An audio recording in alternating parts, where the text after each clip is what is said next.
Hey there, nation. Welcome to the show. We help you to play miniatures wargaming on a budget. It is I, Commander CheapSkate, and we are back with another edition of the Underhive Wars. This is on the beginning of our very first battle reports on our fourth cycle of our Peachtree's Turf War campaign. And this battle report is fought between my friend Sergeant Sigmarine of the Sleeping Dogs of House Delaque versus yours truly with the Jury of House Cawdor. We're fighting it off in a standoff scenario, so it's a good old-fashioned gang fight. So with that being said, ladies and gentlemen, we're going to play some background music real quick. If you want to see exactly what each of the gangs are bringing, feel free to pause and check it out at your own leisure. So with that being said, ladies and gentlemen, let's get it on.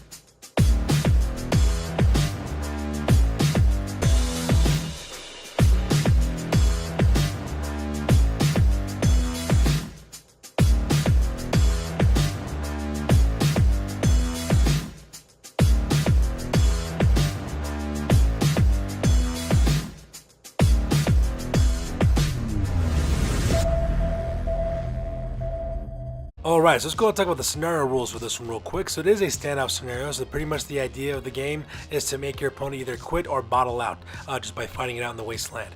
So whoever wins this scenario earns D3 times 10 creds, goes to their stash. You also get 1 XP for surviving for each of the members that survive this battle. Same thing with 1 experience points for each winning gang leader. And you also did an additional 1 experience point bonus for every out of action you and your members make against your opponent. At the same time, if you win this scenario, you gain +2 reputation points, and as always, you get +1 reputation point for fighting each other for the very first time, but you also lose a reputation point if you bottle out. So this will be the very first time the Sleeping Dogs, as well as my gang, the Jury, are actually fighting on this one, so we both get +1 for reputation on that, so that's kind of nice. So with that being said, ladies and gentlemen, let's go and talk about the battle plan and talk about exactly what the scheme maneuver is on this battle report. Alright, as you can see, ladies and gentlemen, we are fighting on a 4x4 table. This table is kind of divided in half. The reason why is because my other friends will be playing on the other side of the table for our campaign. We kind of did like 2 games in one for this turn of the campaign. So as you can see, my opponent, Sergeant Sigmarine, he deployed his Sleeping Dogs on the near side of the table, while my Jury is deployed on the far side of the table. Pretty much the idea is just trying to kind of like lure each other in, try to engage each other in close combat. Same thing with shooting and try to take each other out. I got assault elements on either side of my flanks. I got some supporting guys right in the middle, and pretty much my plan is just to kind of move forward, engage my opponent, and take him out. At the same time, I do have to be a little bit wary though, because 3 of his members do have the infiltrate special ability, so because of that, they can sneak up anywhere on the battlefield, so I'll have to keep that in mind as well. So with the battle plan over with, we go directly to deployment. Alright, so starting with the Sleeping Dogs on the left hand side, on the very bottom you see there you got 2 3-man fire teams. On the left, taking front is Reckless, that's a Juvie rather. Right behind him is Napalm Ned, the ganger armed with a flamer, as well as Miss, I believe that's Spectre, I believe is her name. That's the lady who's armed with a last gun as well. Also the top of that little construction, kind of like a little, built up area on the top. Leading point is another Juvie named Ghost. Right behind him is Wesley, who's armed with a last gun. And right behind him, of course, is Slick. That guy's armed with a shotgun. So pretty good and kind of heavy kind of left-hand flank. And over here in the center portion of the deployment area, there's another 3-man fire team. Up in the point is a Juvie named Noob. That guy's armed with an auto gun. Right behind him on the left-hand side is Silk. She's armed with an auto gun. And the right-hand side is Mr. Smug, and that guy's armed with a bolt gun as well. And that makes it the deployment here on the right-hand flank. And finally, off on the side here, we have the 3 members of the gang. That's Tiny, that's the heavy who's armed with a grenade launcher, as well as Painless Joe's armed with a plasma gun, and right behind them is Mr. Sinister, the leader. And these 3 guys are off to the side because they have infiltration special rules, and they can come in during the second turn of the battle report. So with the deployment for the Sleeping Dogs over with, we go directly to the Jury. And starting with my left-hand deployment, as you can see, I have my little 4-man fire team there. I have my leader Riptor, as well as Johnny, Tetsuo, as well as Reptile. Those are my 3 Juvies. That way I can activate all 3 of these guys when I move them out with my gang leader, because he's got the commanding presence ability. So that makes my left-hand flank. In the center, across the battlefield on the top of this watchtower, I got 2 of my gang members. I have my champion, my champion Stubber. He's armed with this heavy stubber right next to him. Of course, I have another ganger named Lemonhead, and that guy's armed with a last gun. On the ground, I have another 4-man fire team. All 4 of these guys are gangers. Up in the front, on the left-hand side is Mondo. On the right is DJ. Those are 2 gangers armed with auto guns. Right behind them on the left-hand side is VR. He's a ganger armed with 2 auto pistols. And on the right-hand side, that's Dark Side, who's a ganger armed with a bolt gun. And finally, making my right-hand deployment is another 3-man fire team. Up in the point is a Scorpion. That's a ganger armed with a grenade launcher as well as a last gun. I also have my champion Jockey. He's armed with a plasma gun as well as a maul. He's on the left-hand side. And right in the center is Zero, who's a ganger armed with a last gun. So with my deployment over with, we go directly to the top of turn number 1 and we roll for initiative to see who goes first.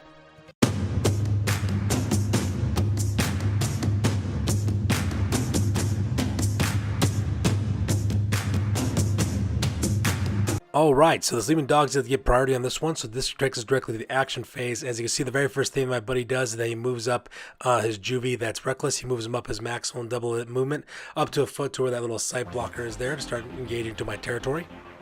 Meanwhile, on my side of the table, I activate Jockey and at the same time activate Zero, so that way they both can move because Jockey is my gang champion. As you can see, I start maneuvering there on the right-hand side along the top of that walkway, so that way they can get a good field of fire onto the right-hand side of the board against my opponent's right-hand flank. Continuing on with his kind of like this little slow probe advance, Sergeant Sigmund then activates Noob, which is one of his juvies as well, moves him off his full 12 inches right to the base of Alexander's department store to start taking cover there, to start putting some pressure on my right-hand side. In response, I then activate Mondo next with my ganger armed with an auto gun. I send over the left-hand side to the space between Alexander's department store as well as that 3-tiered tower, so that way I can start putting some pressure in the center and have a good covering field of fire for anybody that decides to come down that center walkway. And of course, Sergeant Sigmund activates another juvie, that's Ghost. He moves up his 12 inches to the top of that walkway, leading up to that 3-decker tower where Mondo is located at. Right after that, I move up Mondo. That's another one of my auto gun carrying gangers. I have him occupy that left-hand corner of the Alexander's department store. So that way both Mondo as well as DJ have a good field of fire aiming down right down the center of that walkway. So that way, hopefully no one will decide to come and assault me from the front. Meanwhile, with the continuing assault in the center, Sergeant Sigmund then activates Wesley, who is the ganger armed with the last gun, has him move a double movement up to the second tier of that little tower area, so that way he has a good kind of overwatch position with his last gun right down the center aisle. You can see in the background, you can see both Mondo and DJ as well, kind of covering that alleyway. So continuing my pressure in the front, I then activate VR, moving right to the outside of that Alexander's department store, so that we can lay down some covering fire with his twin auto pistols. And then Sergeant Sigmund activates Mr. Smug.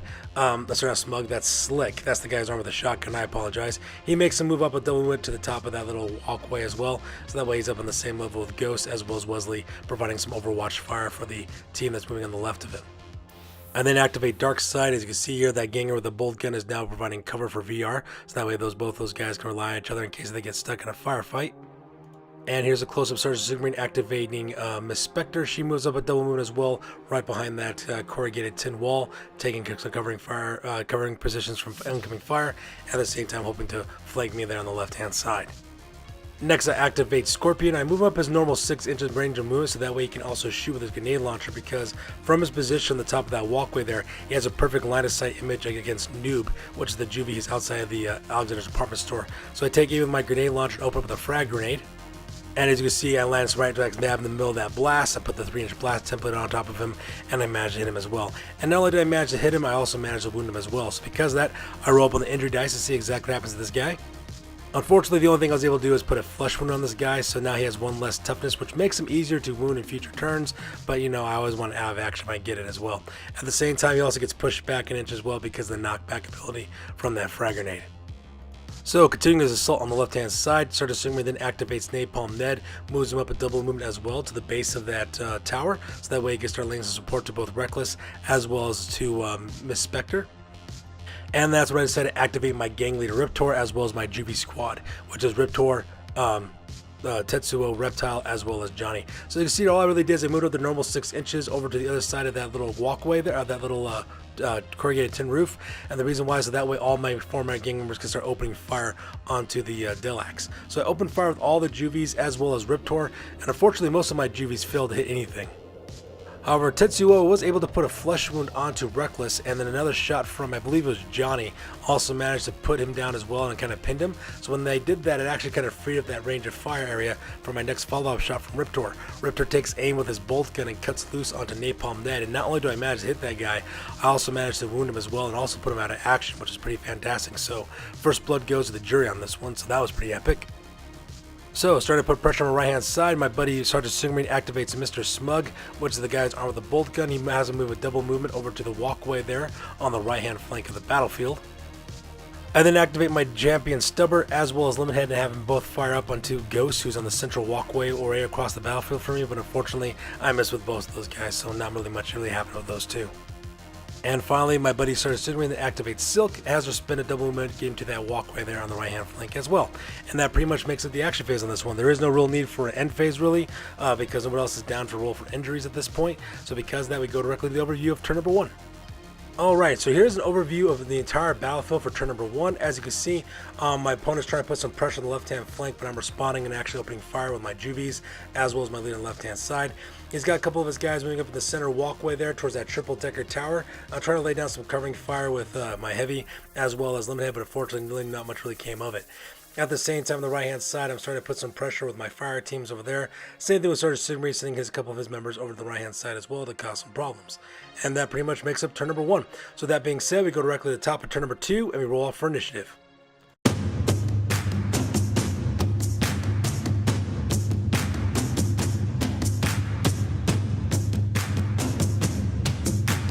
Alright, so with that being said, we go directly to the action phase. I managed to steal the priority on this one. The very first thing I do is I activate my gang leader Riptor, who then in turn activates all the Juvies that are within the squad as well. So you can see in this photo, the very first thing I do is I charge with the Reptile directly into Reckless, so now those two will be engaged in close combat.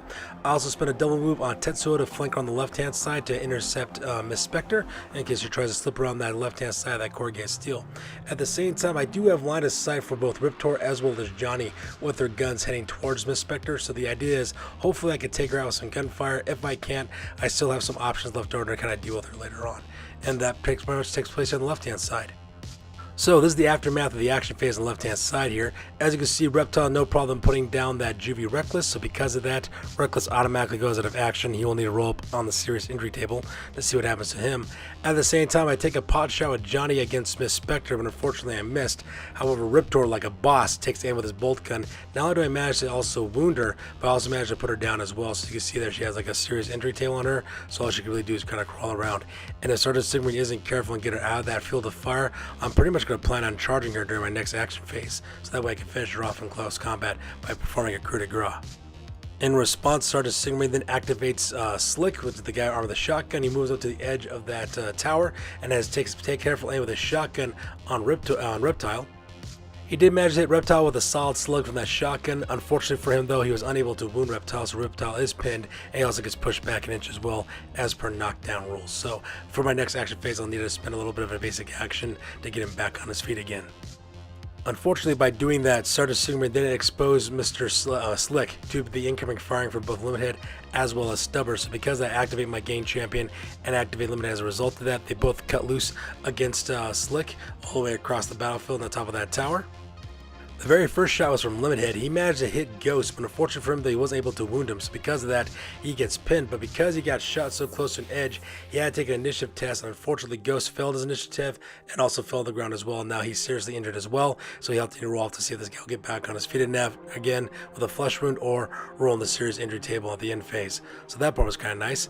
Up next, I then take Stubber. He takes aim and aims for Slick, who's on the edge of that tower there. And I also managed to wound him twice as well. So I managed to put a flesh wound on him as well as cause a serious injury as well. And because he was so close to the edge, he failed his initiative test and he fell to his right there on top there as well. So now he has a second injury roll as well. So this guy's all kinds of screwed up. And he'll need to roll off in the end phase to see exactly what happens to him as well. Sergeant Sigmund then deploys Mr. Smug. As you can see, he activates him right next to his two gangers here on the right hand side. So because of that, and using his commanding presence, his ability to activate fighters, he activates both Silk as well as Mr. Smug, and those guys take a double movement over to the top. And as you see in the double movement, they kind of move up the little branchy walkway there on the right hand side, getting ready to try to engage my right hand fire team as well, and try to deal with those guys at the same time. In response, I activate my game champion Jockey, who also activates Scorpion as well. And as you can see, I move them up 6 inches to the edge of that walkway there, so that way they can take aim and also start shooting with their weapons as well. My first shot was from the plasma gun that hit Silk first off from Jockey, so because of that, I did cause a serious injury for her as well as cause a flesh wound as well, so that was kind of nice. I then followed up that shot with Scorpion using grenade launcher with a frag grenade, landing it right on top of Mr. Smug as well. And he managed to hit both Silk as well as Mr. Smug, which is pretty awesome. Unfortunately for Scorpion though, he was unable to cause any wounds to those guys, but he did cause a knockback for both those characters. They both shoot back an inch, and because he managed to hit them both with that grenade and so close onto an edge, they had to roll for initiative. Silk, she managed to stay on top of the gantry walkway. However, with Mr. Smug, he fell off. As you can see there, he suffers a serious injury from falling off that bridge as well. So that was pretty epic on my part. At the same time, Sergeant Sigmund then activates Tiny, which is his champion's arm with a grenade launcher, using the infiltration special rule. And because of that, it also activates Wesley as well. So Wesley moves up a normal movement allowance towards the edge of the tower, takes aim with his last gun, and opens up onto my gangers there in the center. Wesley does manage to snipe off and manage to hit DJ, so that part was kind of sad, but luckily for me though, he was unable to wound him, so that part was kind of nice as well. So because of that, DJ is pinned for this turn. During my next action phase, if I want to activate him, I have to spend a basic action, having him get back on his feet again. So I then activate VR next and move him directly into the center of the Alexander's department store. I then take aim with both of his auto pistols to shoot through the windows of the Alexander's department store directly at Noob, who's outside the front door. I did manage to wound and hit the guy once, and luckily for me, I rolled an out of action for that guy, so because of that, Noob goes out of action, and he'll need to roll up on the serious injury table to see what happens to him. At the same time, also netting an additional experience points for VR, so that was pretty cool. At the same time, Sergeant Sigmund then springs his trap. He used the infiltration rule onto Tiny, which is his champion arm with a plasma gun. As you can see, he lands directly right behind both Jockey as well as Scorpion, and he takes aim with his plasma gun and cuts loose at the same time. Unfortunately for Scorpion, he did manage to cause a flesh wound on that poor guy, and because he was at the edge of that walkway, he had to take an initiative test. Scorpion did fail it. He fell to the ground and also got a serious injury as well. So because of that, he's laying on the ground bleeding, and he's also got -1 toughness, which is pretty rough. So now that I have a sleeping dogs on the back rank of my army, I decided to panic real quickly. I then activated Zero, had him drop down a level using his normal movement, and have him take aim with his last gun against Painless Joe. Unfortunately for me though, my last gun kind of missed that shot, so because that didn't really cause much of anything. So now all I've done is really position my Ganger in a good spot for him to get shot in the next turn. And because Sergeant Sigmund has no more models to activate, I then activate Dark Side, spinning a double movement onto that walkway there on the top, so that way he's on the left-hand flank of Painless Joe. I then activate Mondo for my very last action and have him spend a double points of his movement going up to the top of the second level of that triple decker tower as well. And so with the action phase over with, we go directly to the end phase. And because of the number of down fighters and fighters I've got on action, my buddy Sergeant Sigmund has to take a bottle test. And as you can see in that little misfire die icon, he fails his bottle test. So because of the next action phase, he'll need to roll off on the cool for all of his fighters to see if those guys will end up fleeing or standing their ground. But before that, we have to roll for injuries. As you can see, unfortunately for Ghost, he rolls up out of action. So because of that, Ghost will need to roll up on the serious injury table to see what happens to him. As for Miss Spectre as well as Smug, those two guys, I'm sorry, it's not Smug, Slick, those two guys still remain down. So because of that, they back up 2 inches, which is also kind of wise too, because the next action phase, if I do charge those guys into close combat, I can finish them off with a coup de grace, which would be really, really bad for Sergeant Sigmund. For Silk as well as Mr. Smug, both those guys rolled up for flesh wounds, so because of that, they both get back on their feet. They are both carrying 2 flesh wound icons, so because of that, their toughness is reduced to 2, which will make them really easy to injure. But at the same time though, these guys are still deadly because they can also shoot, so that's something I gotta worry about for the next turn as well. And finally, I rolled for Scorpion to see what happens to that guy. As you can see, that I rolled up the dreaded skull for out of action, so because of that, Scorpion will need to roll up on the serious injury table to see what happens to him as well. So with that being said, ladies and gentlemen, that takes us directly to the end of turn number 2. We go directly to the top of turn number 3, and we roll off for initiative. But before we could do that, my buddy Sergeant Sigmund decides to call the game at this point. He decides to bottle out his forces just because he doesn't want to suffer any more losses than he absolutely has to. So that being said, ladies and gentlemen, the Sleeping Dogs lose this one because they bottle out, and that means a victory for the jury. So that being said, we're going directly to the after action report and talk about the post game for both these gangs. Alright, so that takes directly to the post game for the Sleeping Dogs. So starting off with injuries, we had 4 injuries within this gang. We had Napalm Ned, Reckless, Ghost, as well as Noob. Unfortunately for my buddy Sergeant Sigmund, Napalm Ned rolled a memorable death, so because of that, that character automatically dies, and it kind of deduces his group as well. However, for Reckless as well as Noob, the 2 Juvies, they got the out cold ability injuries, so because of that, they'll be able to take place in the next combat. At the same time, Ghost actually got lessons learned, which is kind of cool, and netted himself an additional 2 experience points. For For advancements, Mr. Smug leveled up to level 2 and got +1 to his toughness, so now that guy's even tougher to wound. And Ghost, the Juvie, leveled up to level 2 as well, getting +1 to his ballistic skill, so now he hits on a 4-up, which is pretty good as well. For the gang's reputation, they do earn 1 reputation point for fighting the jury for the first time. However, they did lose that additional reputation point for bottling out. However, because there is a 300-point difference in our gang ratings between the Sleeping Dogs and my jury, they get 3 reputation points in gang rating difference. So because of that, now the Delaques are still in the lead with an astonishing 11 points for the reputation. So things are looking pretty good for them on that part as well. For their turf, they did manage to work their turf and earn a total of 160 creds. When combined with all those creds together, they spent all 160 creds hiring a brand new ganger named Napalm Neo, which is another ganger who's armed with a flamer as well as a stub gun as well. So now they have another ganger armed with a flamer. Their new gang rating now is at 1,420 points, and their new record is at 3 wins as well as 1 loss.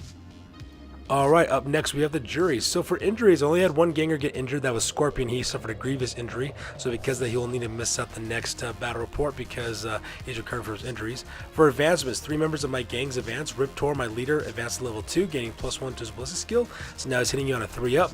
At the same time, my 2 Juvies, Reptile and Johnny, both level up as well to level 2, and they gain +1 to their cool checks. So now they have the same kind of cool level as my gangers, so that's kind of nice as well. For reputation, I do manage to get 1 point of reputation for fighting against the Sleeping Dogs the very first time, and since I also won the scenario, I get 2 points of reputation as well, bringing my total pool of reputation up to 8 points. For the turf, I did also manage to get 1 additional hex of turf as well, bringing up my total territory now to 4 hexes, so that was pretty nice, and I also managed to earn 110 credits from working the turf as well. With the combined credits that I got from winning this scenario, as well as the credits from my working my turf, as well as my stash, I spent pretty much all of it hiring 2 new gangers. I hired 2 gangers named Mad Teddy as well as Tango. I equipped both those guys with auto guns as well. That brings my gang rating now to 1,730 points, as well as my new record of 3 wins as well as 1 loss. So that's going to do it for this one, ladies and gentlemen. As always, please feel free to like, comment, and or subscribe. Your guys' input is invaluable as always. Also check us out on Instagram, Facebook, Google+, as well as blogger.com for all the latest and greatest about our hobby. That's going to do it for this one, you guys. We will catch you guys in the next one. You guys stay classy. Peace out.